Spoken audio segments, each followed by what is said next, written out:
Hai guys, ketemu lagi kita di OTR FNN Off the Record Forum News Network episode yang ke-20. Dan hari ini kita akan ngobrol-ngobrol kembali seperti biasa dengan sejawat gue, jurnalis senior FNN Mas Hersu Beno Arif. Kita sapa dulu ya, Mas Hersu. Assalamualaikum.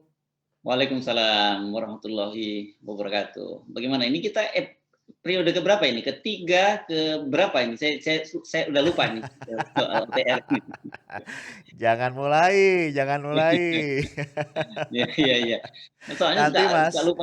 Ya. nanti kalau ngomong periode ketiga, Mas, nanti ada yang menampar, ada yang merasa ditampar dan ada yang merasa dijerumuskan nanti gawat, gawat, Mas, bahaya. Oke oke oke oke. Ya Ya kita ini harap. emang menarik ya Mas ya, karena isu ini terus seperti bola panas yang bergulir dan nampaknya jadi bersaut-sautan gitu ya. Pada satu sisi ada pihak-pihak yang melontarkan isu ini, tapi memang respon Pak Jokowi juga menarik untuk kita cermati ya. Beliau dengan tegas mengatakan, ya tegas ala Pak Jokowi ya, mengatakan bahwa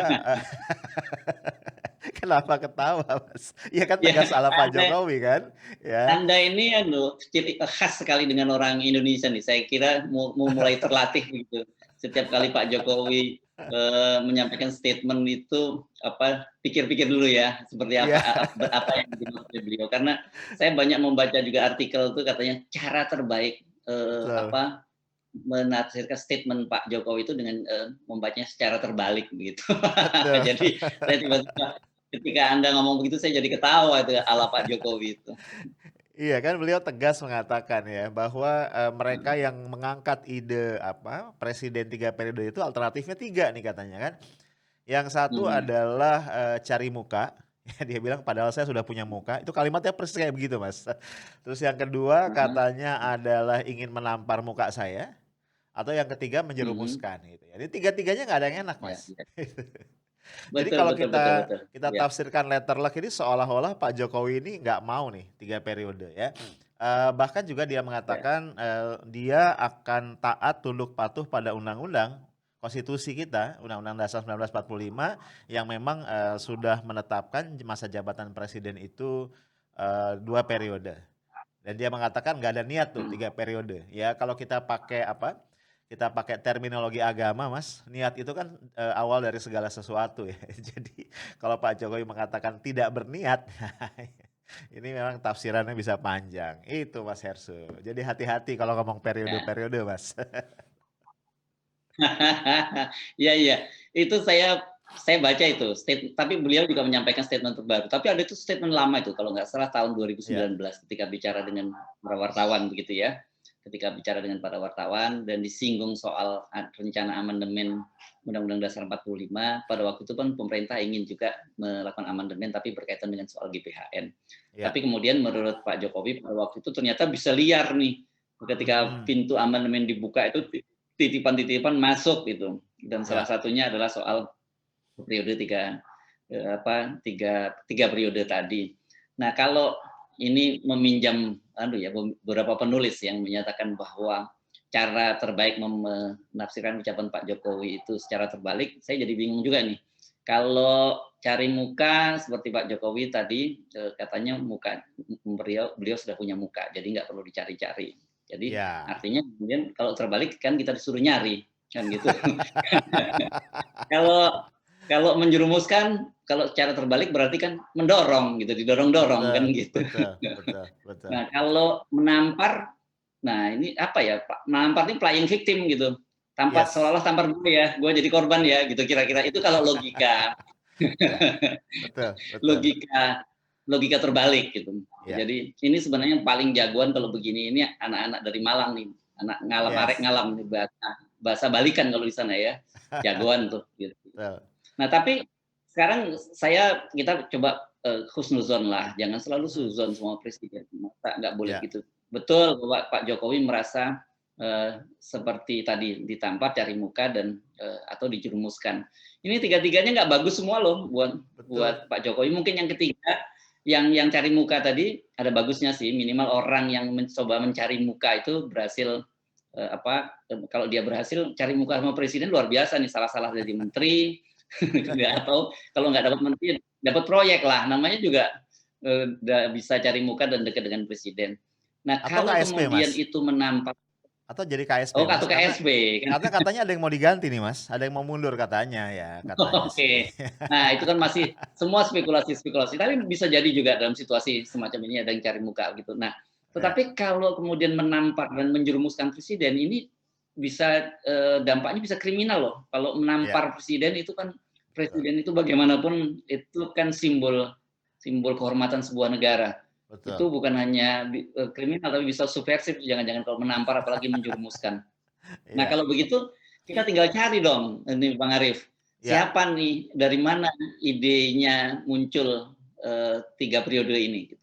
mhm, Kan mhm, kalau sebelumnya ribut-ribut katanya Pak Amin Rais yang menyebutkan, tapi kalau Pak Amin Rais kan bukan idenya Pak Amin betul, Rais ya. mhm, Pak Amin Rais cuman mendengar dan katanya yang tadinya samar-samar menjadi spesifik gitu. yes. Nah, ini ngomong-ngomong Mas tentang cari muka dan sorry, ngomong menampar dan menjerumuskan ini, saya, Mhm, sebelum kita bahas siapanya Mas, ini kan memang berseliweran ya nama-nama si "penampar" tanda kutip dan si penjerumus mhm, ini di media massa sangat menjamur. Cuma saya ingin jadi berpikir ya, kok ya ada orang yang berani ya, gitu. Kok ada orang yang mhm. berani menampar dan menjerumuskan presiden gitu. Ini kan kebangetan ya, Mas, ya, menurut saya ya. Kalau seorang presiden itu bisa ditampar dan dijerumuskan menurut saya kebangetan. Entah di dalam pandangan orang itu ya presidennya lemah gitu ya, atau juga dalam pandangan orang ini nih memang perlu ditampar gitu. Ini kalau dilanjutkan. Tapi okelah. Ya. Iya.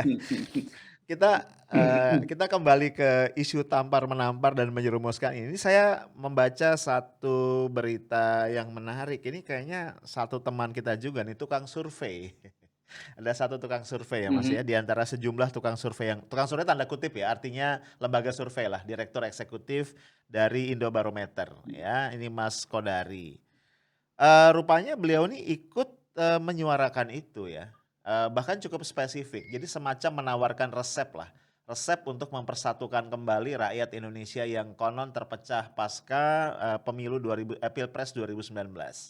Resepnya cukup out of the box Mas, yaitu menyatukan, menduetkan Pak Jokowi dengan Pak Prabowo ya, sehingga dengan demikian menurut dia ini akan besar kemungkinan, pilpres yang akan datang di 2024 pasangan ini akan melawan kotak kosong. Nah, sehingga kalau ketika Jokowi Prabowo ini melawan kotak kosong, keterbelahan masyarakat itu bisa ditekan ya, bisa dikurangi. Tentu saja, dia berangkat dari beberapa asumsi. Asumsi pertama bahwa Pak Prabowo itu adalah ikon, dari atau simbol dari oposisi, gitu ya, itu asumsi pertama. Ya tentu saja asumsi pertama ini kemudian, walau alam ya, tapi saya merasa sudah tidak valid ya, Mas, ya. Sejak kemudian Pak Prabowo masuk ke dalam kabinet ya, bahkan sejak awal, masa jabatan kedua Pak Jokowi.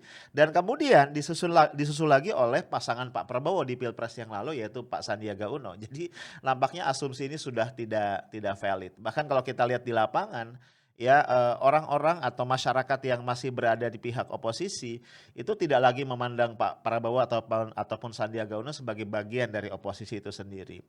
Dan asumsi kedua yang juga cukup serius tentu saja harus dilakukan amandemen amandemen konstitusi ya, nah ini akhirnya terkait dengan yang selama ini kita bicarakan ya beberapa kali.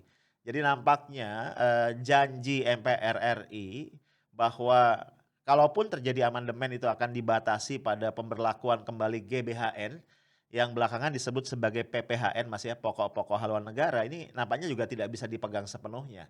Jadi kalau setengah bercanda kita harus mengatakan, jangan-jangan yang harus ditafsirkan terbalik kalimatnya itu bukan cuman Pak Jokowi, Mas Hersu. Kayaknya nih bapak-bapak kita di MPR juga mulai ketularan nih ya. Jadi kalau rakyat ini ingin menafsirkan ucapan MPR kayaknya jangan-jangan harus sebaliknya juga. Kalau MPR mengatakan, kalaupun ada amandemen akan dibatasi di GBHN atau PPHN saja, itu maknanya berarti tidak akan dibatasi. Gitu Mas Hersu. ya. Oke.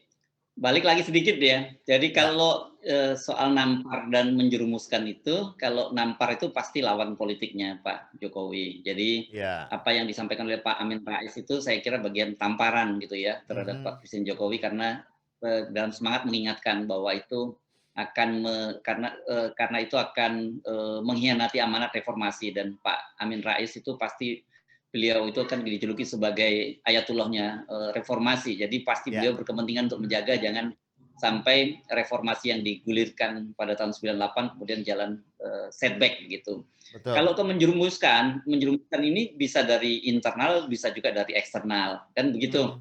Ya. Jadi kepentingannya macam-macam. Kalau eksternal jelas karena udah sebel gitu. Kalau 2 periode aja mereka capek, apalagi 3 Iya, iya. periode. Tapi kalau internal ada kepentingan, ini yang kita sering sebut kalau di kalangan terbatas di office politicking. Kalau ini jadi Ya, saya kira palace of politicking begitu ya, betul. politicking di kalangan istana gitu. Kalau Ya. menjerumuskan bisa bisa semacam itu. Tapi lawan politik juga bisa menjerumuskan, itu jadi semacam Mmm. jebakan Batman. Nah, kalau cari muka ini udah pasti orang-orang yang merasa menjadi pendukung Pak Jokowi dan ingin dapat katakanlah jabatan atau proyek yang lebih besar begitu kan. Nah, Mhm. jadi mulai dari sini sebenarnya Pak Jokowi sudah mulai bisa memetakan, karena menurut saya selain Kodari, tapi kalau Kodari tadi clear mendeklar ya bahwa Betul, itu menjadi betul. semacam apa dia tagline dia Ya. pasangan Prabowo dengan Pak Jokowi. Nah, Mhm. kalau yang lain dari partai politik yang sudah menyatakan mendukung walaupun secara pribadi itu Wakil Ketua Umum PKB, Ya. apa namanya, Fawaid Pak Fawaid ya, siapa namanya itu, Wakil Ketua Jazilul Umum, Fawaiz, Jazilul Fawaiz. Jazilul Jazilul Fawaid. Namanya memang agak agak sulit ini namanya. Jadi panggilnya saya nggak tahu, mungkin Pak Jazilul atau Pak Fawaid, kita tidak Ya, tahu. Kalau Indonesia biasanya nama depannya yang dipanggil ya. betul. Kalau ini kan dia mendukung gitu ya. Ya. Artinya kalau dalam konteks menjerumuskan, saya kira tidak ya, karena bagaimanapun PKB ini kan partai pendukung pemerintah begitu ya. Jadi dia Ya. berkepentingan untuk tetap agar Pak Jokowi tetap bertahan dan PKB bisa ikut jadi bagian dari pemerintahan. Nah, Mmm. kembali ke soal tadi yang Anda menyebut soal kok posisi Pak Prabowo dan Sandiaga Uno dan sebagainya. Saya sepakat itu, memang itu saya kira itu teori lama yang kemudian sudah ketika kita lakukan eksperimen politik itu dengan masuknya Pak Prabowo bahkan ditambah Pak Sandiaga Uno ke kabinet, nggak terbukti itu. Jadi Mhm, mhm. tesis itu udah terbantahkan langsung dengan current situation saat ini ya gitu. Ya, Jadi kalau kayak gitu itu menurut saya ide itu nggak valid, tidak laku. Jadi betul, harusnya ini bukan soal survei, ini udah pembuktian gitu, sudah betul. ada laboratorium politiknya. Ya. Nah, saya usul sih kalau kalau mau begitu, kalau memang tetap mau pasangannya Prabowo Prabowo Jokowi, kenapa nggak dibalik gitu, supaya tidak melanggar. Iya dibalik, itu pernah Betul, kejadian di betul. Surabaya tuh, Ya, ya. Bang Arief, ingat nggak waktu dulu ada wali kota sebelumnya itu namanya Bambang Deha, kebetulan orang Ya, PDIP, ya. kan dia sudah 2 periode dan dia tidak bisa menjadi periode yang ketiga. Dia rencananya pada waktu itu mau menggandeng Risma, Mhm, dia menjadi wakilnya dan Risma mhm. menjadi wakil kotanya.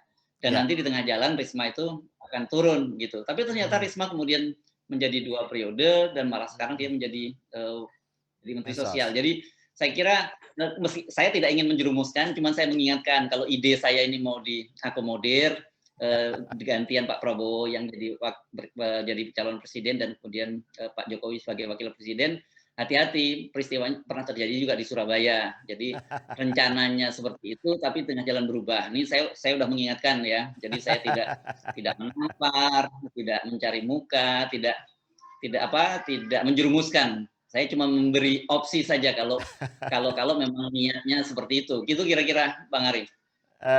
Ini menarik nih, ini opsi dari Mas Herssu ini lebih murah Mas ya, jauh lebih murah, secara konstitusi jauh lebih aman gitu ya Mas ya. Dan unik juga ya, kebayang ya Pak Prabowo, Pak Jokowi nanti ada semacam kontrak bawah tangan Mas, di antara mereka nanti misalnya setahun atau 1 tahun setengah, Pak Prabowo sebagai presiden akan mundur gitu ya karena satu dan lain hal, kemudian wakilnya naik. Ini unik juga. Mas Hersho ini rupanya lagi agak jahil ya pagi ini. Oke, Mas Hersho yang menarik ya kalau kita bicara tadi Pak Jazilul Fawaiz yang, Waketum PKB, kalau saya tidak salah dia juga adalah wakil ketua MPR, Mas. Nah, dalam konteks ini saya menemukan ada titik-titik yang menarik nih untuk kita kulik lebih mendalam. Pada akhirnya bagaimanapun kalau kita bicara amandemen pada konstitusi, maka lembaga yang berhak melakukan itu adalah MPR. Dan kita, tidak boleh lupa bahwa saat ini MPR RI memang sedang intens melakukan kajian-kajian ke arah situ. Betul memang masih dibatasi pada GBHN atau, PPHN, tapi seperti tadi kita sudah sampaikan dan juga pernah disampaikan juga oleh Pak Jokowi di 2019 yang lalu, begitu pintu amandemen itu dibuka, di dalam aturan main yang ada di MPR RI, dalam tatip persidangan itu sangat-sangat dimungkinkan, Mas. Setidaknya akan ada 3 level ya, ada 3 layer di mana gagasan-gagasan bola liar tadi itu bisa disisipkan, gitu. Yang pertama adalah ketika, dilakukan pembahasan ya, Mas, ya, pembahasan di fraksi-fraksi. Yang kedua di panitia ad hoc dan yang ketiga adalah di paripurna. Nah, sorry maaf, yang pertama ada di sidang komisi, kemudian di panitia ad hoc dan di paripurna itu sangat mungkin disisipkan karena, tatipnya memungkinkan munculnya, topik-topik bahasan baru di luar apa yang sebelumnya dipersiapkan. Nah, ini yang, menarik juga, apalagi kemudian Mas, kalau kita flashback ke belakang sejenak ya, jauh ke masa, Bung Karno ya, sebelum ada gagasan presiden seumur hidup ya di tahun 63 misalnya gitu ya. Kalau kita baca-baca, beliau tidak pernah berniat gitu ya, beliau tidak pernah berniat, tidak menyatakan itu dan juga ini adalah kemudian, keinginan, rakyat tanda kutip yang ditangkap oleh, MPRS dan kemudian dijadikan sebuah ketentuan atau ketentuan hukum gitu ya. Akhirnya beliau ditetapkan menjadi presiden seumur hidup. Bagaimanapun kita tidak boleh lupa yang menetapkan adalah MPRS. Hal yang sama saya ingat terjadi juga di masa Orde Baru, Mas. Terutama di periode-periode terakhir ya. Saya ingat waktu itu, Pak Harto menyatakan tidak lagi berniat melanjutkan di periode kepemimpinan yang ketujuh. Tapi kemudian, Bung Harmoko ya, waktu itu Menteri, Penerangan sebelumnya ya, kemudian menjadi Ketua MPR DPR, itu, mengatakan bahwa sudah berkeliling Indonesia dan menyerap aspirasi rakyat begitu Mas, yang masih menghendaki Pak Harto menjadi Presiden Republik Indonesia. Jadi saya melihat memang sejarah itu selalu berulang ya, sang presiden itu pasti di awal akan men-deny, ya nggak mungkin juga Mas dia mengatakan, "Oh iya saya setuju," gitu. Kan agak nggak elok ya di panggungnya itu, di front stage-nya agak tidak tidak menarik begitu ya, tidak dramatis lah. Jadi kalau saya boleh sedikit seuzon ini pasti di awal semua presiden akan mengatakan menolak. Ya karena saya patuh pada konstitusi, konstitusi sudah menentukan 2 periode dan seterusnya. Namun kemudian akan ada operator-operator politik ya di belakang layar, di backstage yang akan bekerja, menciptakan kondisi dan ini bisa dari macam-macam Mas, dari tokoh-tokoh partai, dari tokoh-tokoh ormas ya misalnya, kemudian juga, nanti dari media, kemudian juga dari lembaga-lembaga survei, yang itu akan terus bergulir sampai pada saatnya mengerucut dan akhirnya ya barangnya jadi. Nah itu yang harus kita waspadai sama-sama Mas Hersut. Asik ini ya, kan mulai bongkar-bongkar saya terpaksa harus bongkar-bongkar arsip lama ini. Karena kalau tidak salah yang mengingatkan kita tadi itu, anggota wakil ketua umum Partai Demokrat yang dikudeta ya, Benny Harman ya, dia membuat status Betul itu ya betul. tentang Iya, mengingatkan bagaimana Pak, Bung Karno pada waktu itu kemudian menjadi, presiden seumur hidup. yes, betul betul sekali. Nah, dan soal ini juga sama dengan kalau di masa lalu tuh polanya. Kalau zaman Pak Harto itu dulu ada yang disebut namanya kebulatan tekad. Wah, gitu Ya, seperti gelombang tuh ya. Mulai betul, dari masyarakat mana, pemuda mana, iya kemudian melakukan kebulatan tekad dan Presiden Soeharto menyatakan kan bukan saya yang iya. menghendaki, rakyat masih menghendaki. Terus Ketua MPR melakukan semacam itu. Pola sekarang saya kira sebenarnya boleh juga ditiru itu. Dan kita melihat mungkin polanya berbeda. Tapi kan kemarin kalau nggak salah sudah mulai menyebar tuh ya spanduk-spanduk Mhm, ya, Bang Arif betul, ya. ya, Spanduk untuk kepentingan 3 periode udah mulai muncul ya. betul, Nah, polanya sebenarnya gampang. Polanya gampang kalau kalau mau melakukan semacam itu. Bikin saja nanti dikerahkan semua lembaga survei untuk ya, membuat semacam survei karena sudah diumumkan gitu 3 periode ada muncul kontroversi akan ada alasan bagi lembaga survei untuk membuat bagaimana kita menjajaki opini publik. Oh betul. ternyata kemudian dibilang 99,999% nah, gitu bahwa masyarakat Indonesia menghendaki Pak Jokowi 3 periode. Dan Ya, kemudian nanti dikerahkan para pengamat-pengamat, para ini untuk membentuk publik opini dan kemudian kita semua akhirnya sepakat juga dan Pak Jokowi kemudian menyatakan kalau ini karena rakyat yang menghendaki 99,9999% rakyat Indonesia menghendaki, ya ini bukan menampar dong begitu. Ya Ya, ini ya. penghendak sebagai seorang warga negara yang baik, saya harus patuh dan tunduk pada kehendak rakyat banyak. Itu bisalah Yes, pola-pola semacam itu. Jadi betul. artinya sebenarnya perbincangan tentang periode 3 jabatan ini bukan berarti sudah case close meskipun Pak Ya. Jokowi sudah menyatakan tidak berminat. Tapi kan Mhm. ini dari Pak Jokowi. Tapi kalau rakyat yang berminat seperti kata lembaga survei, ya apa boleh buat kan bisa bisa Betul. dilakukan. Itu pola-pola semacam ini saya kira sangat sangat mungkin terjadi gitu. Apalagi kan Mhm. sekali lagi kita harus sepakat dengan beberapa penulis-penulis sebelumnya yang menyatakan atau opini publik di netizen yang menyatakan cara terbaik menafsirkan itu pernyataan Pak Jokowi secara terbalik kan gitu. Ya, ya. Kan kemarin kemudian sempat kita singgung juga ketika jadi gubernur DKI beliau juga ngomong nggak mikir, nggak Yes. copras-capres. Nah, jadi ya Pak Jokowi mohon jangan jangan marah, jangan disalahkan pada publik karena ini kan berkaitan dengan apa orang membaca bagaimana Pak Jokowi, rekam jejak Pak Jokowi sebelumnya. Mhm, Jadi mhm. saya merasa bahwa persoalan 3 periode isu 3 periode ini tidak jangan dianggap sudah case close gitu. Tapi Ya. sekarang kita pending dulu dan kita mengamati. Sekarang menurut saya yang paling menarik itu kan kita melihat mengapa sih kemudian banyak orang yang menentang 3 periode itu. Itu saya kira mungkin jauh lebih menarik itu Bang Arief. Mhm. Iya, karena jelas Mas, satu tadi ya, ini menciderai betul ya amanat reformasi itu very clear. Ya karena salah satu spirit reformasi adalah membatasi kekuasaan, ya wabil khusus adalah kekuasaan eksekutif. Karena bagaimanapun kekuasaan yang terlampau lama menghambat sirkulasi elit dan itu kemudian menimbulkan peluang-peluang korupsi ya yang sangat merugikan kita. Dan kalau kita bicara korupsi Mas, tentu saja jangan kita bayangkan adalah level-level korupsi yang di-OTT oleh KPK gitu ya. Artinya level 5-10 miliar ya, level 20 miliar, enggak.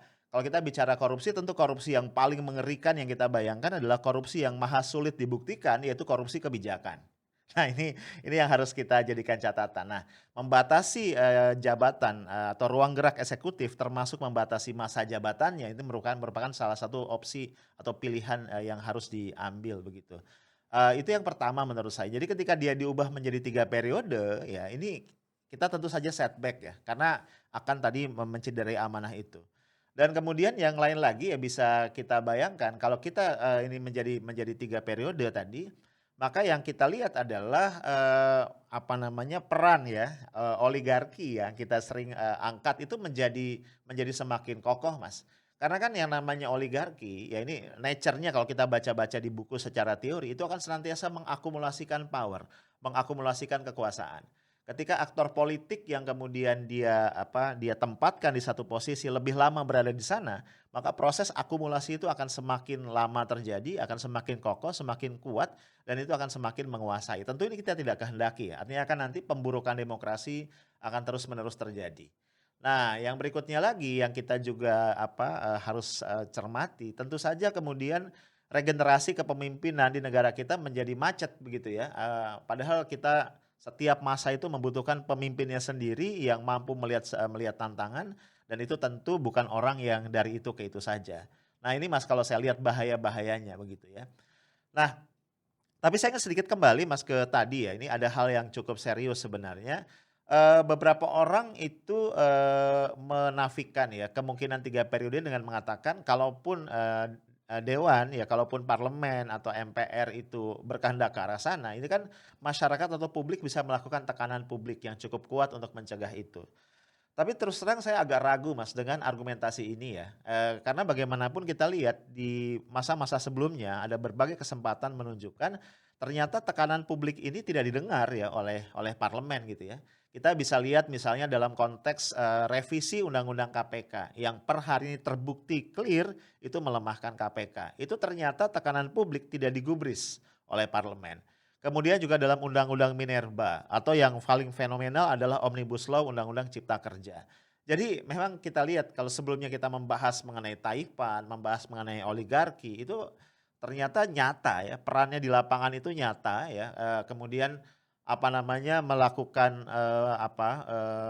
kooptasi terhadap aktor-aktor politik, sehingga kemudian memang mereka tidak lagi membawa kepentingan rakyat yang diwakili, tapi membawa kepentingan para taipan atau para oligark. Jadi menurut saya memang, kembali ya lontaran-lontaran gagasan, 3 periode ini menjadi sangat berbahaya sebenarnya. Walaupun tadi di awal kita bercanda-bercanda ya Mas ya, ini bercanda-bercanda yang miris sebenarnya karena kita membaca, potensi bahaya yang luar biasa di depan sana. Begitu Mas Erso? Ya. Ya, walaupun kita bercanda sebenarnya ini soal yang serius, saya sepakat. Betul. Karena kan pola-pola semacam ini juga, tadi kalau saya menyebut di tingkat lokal di Indonesia. Ya, itu Ya, memang pernah terjadi di wali kota Surabaya. Tapi di dunia itu juga terjadi, itu pada kasus di Turki misalnya, pada posisi ya, Erdogan atau pada posisi Putin ya. Pada waktu itu kan Putin tuh cuma berganti-ganti dengan posisi Medvedev, berkaitan dengan antara perdana menteri dan presiden, itu sebenarnya ya, supaya memberi ruang untuk mengakali ruang tertutup tadi. Jadi pola-pola semacam ini saya kira perlu kita kawal terus, kita kita waspadai dan meskipun kalangan kubu pemerintah seperti kebakaran jenggot, marah-marah dan menganggap dan kira-kira memposisikan Pak Amin sebagai fitnah begitu. Tapi saya kira mhm, kita mesti say thank you terhadap Pak Amin Rais karena yes, bagaimanapun beliau tetap menjadi orang yang menjaga semangat reformasi, mengingatkan gitu betapa mhm, bahayanya pemikiran-pemikiran semacam itu. Karena ya, saya sepakat tadi kalau fakta-fakta yang Anda sampaikan itu menunjukkan seperti itu. Memang apa urusannya dengan rakyat gitu. ya, Para politisi, para penguasa ini kan sebenarnya dalam situasi ketika mereka sudah mendapat legitimasi dari pemerintah, mereka nggak peduli kok. betul, Rakyat ini kan hanya dibutuhkan ketika langsung pemilu untuk justifikasi saja gitu. ya, Dan ya, kalau toh kemudian rakyat punya pendapat yang menentang pemerintah, misalnya seperti Anda sebut tadi dalam Omnibus Law yang besar-besaran dan mhm, sebagainya, orang nggak peduli kok. ya, Dan juga kita perlu ingatkan misalnya soal bahwa, "Oh ini nggak akan jadi dibahas." Ada fakta bahwa RUU HIP misalnya yang, yes, haluan ideologi Pancasila yang ditentang keras dan kemudian katanya dicabut dari prolegnas, ketika situasinya reda, ya, jadi ya kembali kemudian, dibalikkan lagi dalam prolegnas. Ini saya yes, jadi ingat sebuah sebuah petua, saya lupa nama presidennya tapi di Amerika. Dia dia menyebutkan begini katanya, "Kalau kalau kamu mau mencoba, dalamnya air itu jangan kamu masukin kedua kaki kamu gitu. Coba mhm, sebelah dulu," gitu. Jadi kalau terlalu dalam, terlalu panas, ya kamu cabut lagi. Nah, jadi kita bisa melihat jadi pernyataan-pernyataan semacam ini merupakan bagian dari upaya untuk menjajaki dalamnya air gitu. Kalau ya, terlalu dalam ya cabut dulu gitu. Tapi nanti mhm, kalau airnya kira-kira sudah mulai surut, nah kita baru nyemplung, itu baru aman. Jadi mhm, saya sepakat ini harus terus terus dikawal dan jangan berhenti hanya karena pernyataan dari Presiden Jokowi. Bukan kita tidak tidak percaya pada Pak Jokowi, tetapi kan kita sudah sama-sama tahu banyak sekali kepentingan di seputar Pak Jokowi yang menginginkan agar agar beliau terus berkuasa gitu. Mungkin Pak Jokowinya sudah lelah, itu sudah ya, capek juga gue dua juga udah pusing apalagi kena pandemi, kena mhm, krisis ekonomi. Tapi bagi mhm, kepentingan yang lain bilang, bos belum beres ini urusan kita gitu. Jadi iya, iya, iya, harus iya, harus harus maju terus. Nah, itu betul, nggak ada pilihan. Ada tarik menarik. mhm, Saya sih paham banget kalau mungkin yang sekarang paling tidak happy itu PDIP lah dalam situasi seperti sekarang. mhm, Itu juga bukan persoalan. Tapi kalau PDIP saya melihatnya bukan persoalan dia concern terhadap regenerasi, kelangsungan terhadap proses demokrasi atau reformasi, tapi kelangsungan daripada dinasti. Kan saya iya, kira dan kemudian ini wajar-wajar saja namanya orang yang sudah berkuasa begitu dia ingin berkuasa seterusnya. Jadi iya. kita kan jadi ingat apa dulu tagline iklan di masa lalu katanya kalau sudah duduk itu lupa berdiri. Nah Itu itu Likna Mas, Likna itu ya. furniture. Oh, furniture itu ya, furniture. Dan kemudian saya juga selalu menyebut bahwa kekuasaan itu seperti orang yang berdiri pada ketinggian. Ya, Jadi kita mengalami disorientasi gitu. Kalau kita mhm, kita kita berdiri pada ketinggian melihat ke bawah kan kita mengalami disorientasi. Jadi agak mhm, sulit buat orang yang sudah mengalami disorientasi kekuasaan kemudian dia bisa membedakan antara yang benar dengan yang salah gitu. Bagi Mhm. kita mungkin yang tidak berdiri pada ketinggian sangat mudah, sangat jelas melihat, oh itu benda itu kecil kok, bukan benda yang besar gitu. Tapi Ya, buat orang yang mengalami disorientasi kekuasaan, itu sulit dia membedakan bahwa itu benda kecil, benda besar gitu, itu benar atau salah. Jadi, ya, kalau kita mencoba memahami psikologi kekuasaan, saya kira meskipun hal itu tidak masuk akal, menjadi masuk akal buat mereka gitu. ya. Mas tadi ngomong sedikit tentang PDIP, jadi saya ingin nyambungin juga nih. Juga perlu diwaspadai Mas, bahwa bisa jadi kemudian tarik-menarik, kan kita lihat juga nih ya, hubungan antara Istana sama Teguh Umar nih lagi agak-agak panas juga nih. Kalau kita melihat kemarin ya Muldoko sowan ke, konon kabarnya ya walaupun dibantah oleh Marzuki Ali ya, Muldoko sowan ke Ibu Mega, sementara AHY ini sowan ke mana, ke Pak Jokowi ya. Ini kan sinyal juga bahwa sebenarnya nggak mesra-mesra amat hubungannya. Bisa jadi ada kaitan sama ini. Nah, bisa jadi kemudian, ada kompromi Mas, ada kompromi yang bermain-main lagi nih dengan konstitusi ya, ketika di amandemen 3 periode kemudian bisa jadi pasangannya Jokowi dengan katakanlah Mbak Puan gitu ya. Ini kan pasangan yang menarik ya, pasangan yang menarik dan kemudian nanti di tengah jalan ada kontrak ya bahwa Pak Jokowi akan mundur misalnya, bisa jadi ya karena saya pikir apapun kemudian akan dikompromikan dan ditransaksikan dalam situasi ini. Dan kalau tadi Mas Hersu mengatakan bisa jadi Pak Jokowi secara personal itu sudah lelah dan ingin mundur. Tapi bisa jadi juga Mas kemudian, dia sadar, ada yang masih harus diamankan begitu ya. Kan kalau misalnya Pak Jokowi bisa masuk ke periode ketiga, ini anak dan menantu ini bisa lebih kokoh Mas, bisa dibantu lebih kokoh. Ini juga saya pikir akan menjadi pertimbangan juga. Nah, saya mengatakan ini dengan maksud untuk mengingatkan kita semua masyarakat sipil, betul kata Mas Hersu tadi, jangan menganggap bahwa isu, presiden 3 periode ini hanya gara-gara sudah dibantah istana, itu case close dan kemudian kita tidur dengan nyaman dan mengatakan everything is okay. No, no, ini belum ya, ini cerita masih akan panjang dan berdasarkan pengalaman yang lalu ini bola masih akan digocek ya oleh para pemain di lapangan dan kita nih penonton, tidak boleh bisa dikibulin lagi. Mas Hersu, baik mungkin dari Mas Hersu ada catatan akhir Mas, silakan. Iya, satu menurut saya dalam situasi begini, kita mesti rileks tapi harus juga dingin gitu melihat Ya, persoalan. Jadi jangan gampang terbakar dengan isu begitu dan kemudian nyap-nyapan, tapi kita harus dingin melihat ya, secara persoalan, apa yang terjadi pada politik hari ini. Karena itu tadi saya mengingatkan, kalau dibantah juga jangan segera, tidur nyenyak seperti istilah Anda santai-santai dan sebagainya. Nanti tiba-tiba terbangun Anda sudah kaget, "Loh, kok ternyata yang dulu dibantah sudah jadi." Tadi saya menyebutkan contoh, ini kan kemarin orang demo besar-besaran menolak HIP ya, dimasukkan ke situ dan waktu haluan ideologi Pancasila itu yang ngamuk bukan hanya kita itu, bukan ya, hanya rakyat biasa, terus khususnya umat Islam, tapi para purnawirawan, TNI juga ya ya, yang marah-marah besar. Tapi ketika semuanya sudah reda, tiba-tiba masuk lagi gitu dan, ya, reaksinya memang tidak seperti yang sebelumnya. Jadi menurut saya tetap saja selalu setiap kali melihat, fenomena-fenomena politik yang muncul, satu meminjam peran netizen dan para penulis sebenarnya mulai sekarang belajar membaca, fakta secara terbalik begitu. ya, ya, Dan ya, kedua, tetap membuka mata, buka telinga, jadi jangan jangan lengah. Dan ya, yang ketiga tentu saja kita menyampaikan secara konstitusional, gitu. Karena yes, bagaimanapun juga apa sih konstitusional itu melalui menyampaikan secara opini publik semacam ini karena dijamin konstitusional. Bahkan sebenarnya turun ke jalan itu juga menolak melakukan aksi protes di jalanan itu juga aksi-aksi yang konstitusional. ya, Jadi sekali lagi selalu seperti yang kita sampaikan itu speak up gitu. Jangan yes, diam ketika melihat zoliman. Karena kata siapa? Sayyidina Ali ya, Bang Arif ya katanya kejahatan itu bukan karena kejahatan itu menang bukan karena banyak orang jahat di muka bumi, tapi karena banyak orang baik yang hanya diam saja. betul. Kalimatnya saya lupa persisnya, biasanya Anda lebih lebih pas kalau mengutip yang Betul Mas, begini-begini. kalimatnya betul. Ya. Oke, baik, thank you Mas Hersu. Demikian guys perbincangan gue dengan Mas Hersu yang tetap panas ya seperti biasa di dapur redaksi FNN di OTR hari ini. Message kita adalah tetap speak up karena negara ini punya kita semua ya. Kita sudah memilih jalan demokrasi dan kita punya kewajiban moral untuk mengawal itu. Itu aja guys dari gua, kita ketemu lagi di episode berikut. Assalamualaikum warahmatullahi wabarakatuh.